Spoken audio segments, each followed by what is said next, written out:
warahmatullahi wabarakatuh. Saya Alia dari SDN Kaliasin 1 akan membawakan dongeng berjudul Sawung Galing.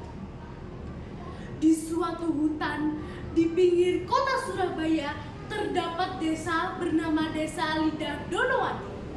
Di sana ada pemuda yang gagah dan berani bernama Joko Berek.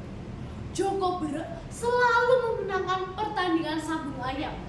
Namun, dia selalu diolok-olok anak haram. Joko Berek anak haram! Joko Berek anak haram! Dasar kamu anak haram! Itulah yang membuat hati Joko Berek sangat gelisah dan juga sedih. Dia berjalan mencari ibunya. Ibu! Ibu! Ibu! Teriak Joko Berek. Dewi Sangkrah yang mendengar anaknya berteriak langsung menghampiri. Ada apa anakku? Kenapa kamu berteriak-teriak memanggil ibu? Tanya Dewi Sangkrah. Ibu, tunjukkan ayahku sekarang. Jika dia sudah tiada, tunjukkanlah kuburannya. Biarkan aku mengirim doa di pusarannya. Namun, jika dia masih hidup, sudilah ibu memberitahu aku di mana dia sekarang.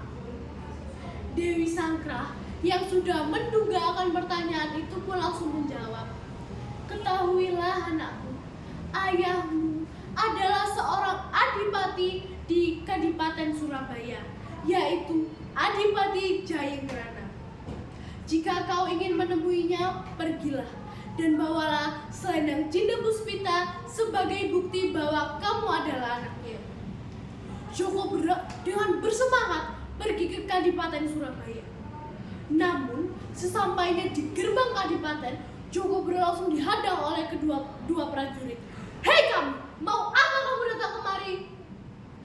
Saya ingin bertemu dengan Adipati di sini. Ada hal yang harus saya urus, jawab Joko Berek. Tidak ada orang lain yang boleh masuk ke Kadipaten. Perdebatan itu diketahui oleh kedua anak dari Adipati Jayenggrana, yaitu Sawung Sari dan juga Sawung Grana. Prajurit itu pun berkata, maaf pangeran, ada seseorang yang memaksa masuk ke Kadipaten. Sawung Sari pun bertanya, siapa kamu dan mau apa kamu ke sini?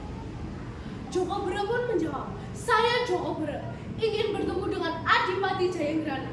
Ada hal yang harus saya bicarakan. Tidak ada yang boleh bertemu dengan ayah. Perdebatan itu pun diketahui oleh Adipati Jayenggrana. Adipati Jayenggrana pun melerai. Hei, sudah.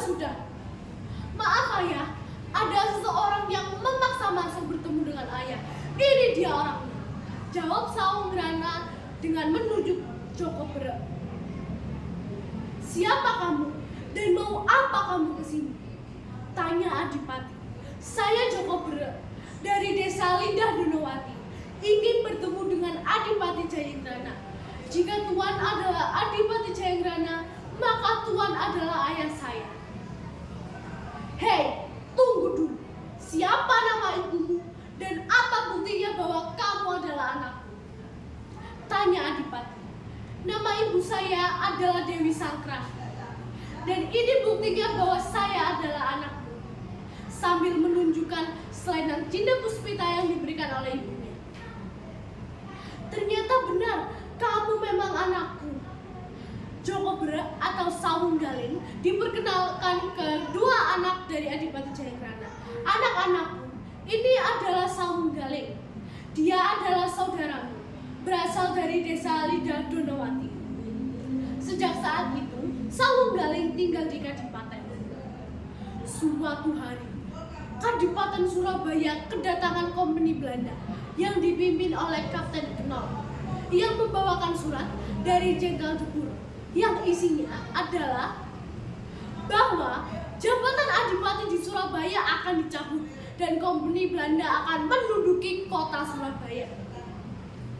Di sisi lain, di alun-alun Kartasura terdapat sayembara, yaitu sayembara saudara, memanah umbul-umbul tunggal yuda yang dipasang di antara menara galah. kedua peserta itu, yaitu Sawung Brana dan juga Sawung Sari, gagal total. Saat dibuka pendaftaran besar-besaran, ada satu pemuda yang dengan bersemangat mengacungkan tangan, yaitu Sawung Galing.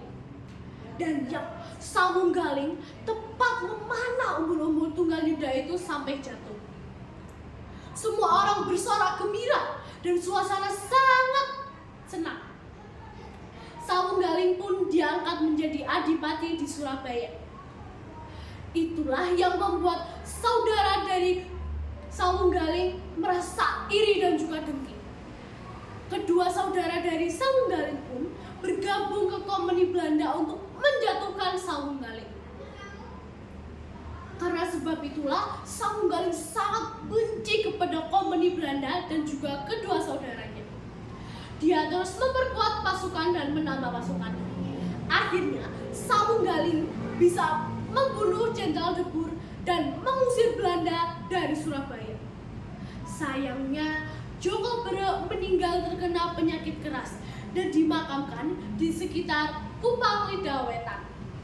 Terima kasih. Wassalamualaikum warahmatullahi wabarakatuh.